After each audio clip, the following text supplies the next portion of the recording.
सुप्रभात बच्चों, आप सभी बच्चों का विद्या निकेतन में बहुत बहुत स्वागत है और मैं हूं सुनीता श्रीवास्तव। बच्चों, आज मैं शेयर करने जा रही हूं आपके साथ ऑनलाइन शिक्षा विषय पर निबंध।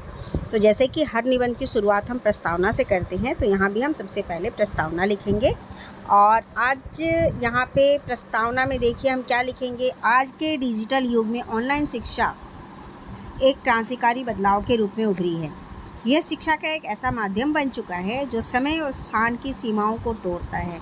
इंटरनेट और तकनीक की मदद से विद्यार्थी अब घर बैठे ही उच्च गुणवत्ता वाली शिक्षा प्राप्त कर सकते हैं।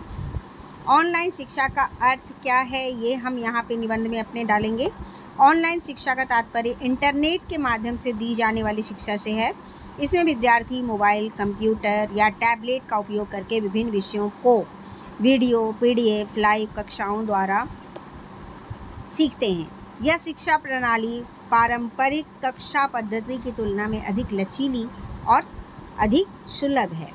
ऑनलाइन शिक्षा से हमें क्या क्या लाभ है, ये भी हम इसमें जोड़ेंगे। तो इसको मैंने पॉइंट वाइज यहाँ पे लिखा है, आप भी पॉइंट वाइज ही लिखिएगा। जैसे समय की बचत होती है इसमें, विद्यार्थी अपनी सुविधा के अनुसार किसी भी समय पढ़ सकते हैं। अगर ऑनलाइन शिक्षा की सुविधा है तो उसके लिए कोई टाइम लिमिटेशन नहीं है कि हमें सुबह उठ के स्कूल जाने की ज़रूरत पड़ती है। तो अगर ऑनलाइन शिक्षा है तो हम किसी भी समय उसका लाभ उठा सकते हैं। दूसरा है स्थान की आज़ादी। दूर दराज के गाँवों या शहरों में रहने वाले विद्यार्थी भी अच्छी शिक्षा को प्राप्त कर सकते हैं। नेक्स्ट हम लिखेंगे विविध संसाधनों तक पहुँच। ऑनलाइन शिक्षा में विद्यार्थियों को video lecture, e-books, text series आदि जैसे अनेक शैक्षिक संसाधन आराम से मिल जाते हैं, उपलब्ध हो जाते हैं। कम खर्च या पारंपरिक शिक्षा की तुलना में अधिक किफ़ायती है। जैसे कि स्कूल जाने पर आपको क्या देना पड़ता है, फ़ीस देनी पड़ती है। ऑनलाइन शिक्षा में ऐसी कोई बात नहीं है। लेकिन ऑनलाइन शिक्षा की चुनौतियाँ भी हैं। और क्या क्या चुनौतियाँ हैं, जैसे इंटरनेट और उपकरणों की कमी।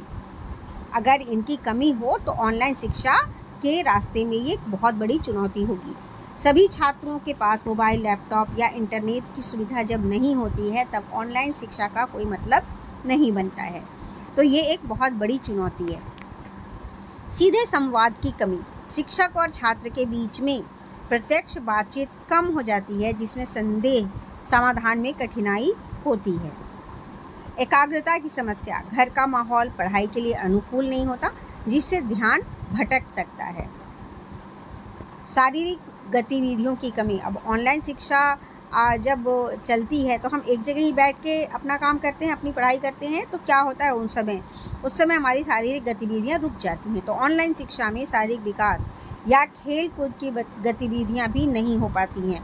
अगर हम चाहें भी तो हम खेल कूद वाले कोई भी चीज़ ऑनलाइन से तो नहीं कर सकते।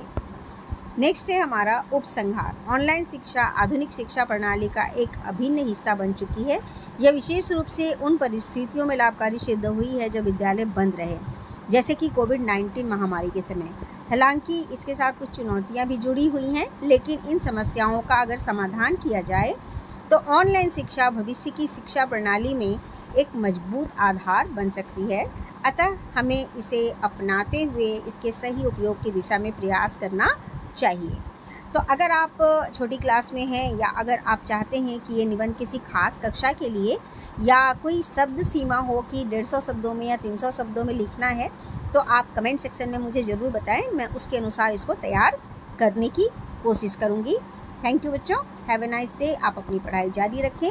और अगर आपको इस निबंध से कुछ फ़ायदा हुआ हो या आपकी हॉलीडे होमवर्क में आया हो तो आशा करती हूँ कि आपको इससे काफ़ी सहायता मिल जाएगी। थैंक यू बच्चों, हैव ए नाइस डे। मिलते हैं अगले पत्र में, अगले निबंध में।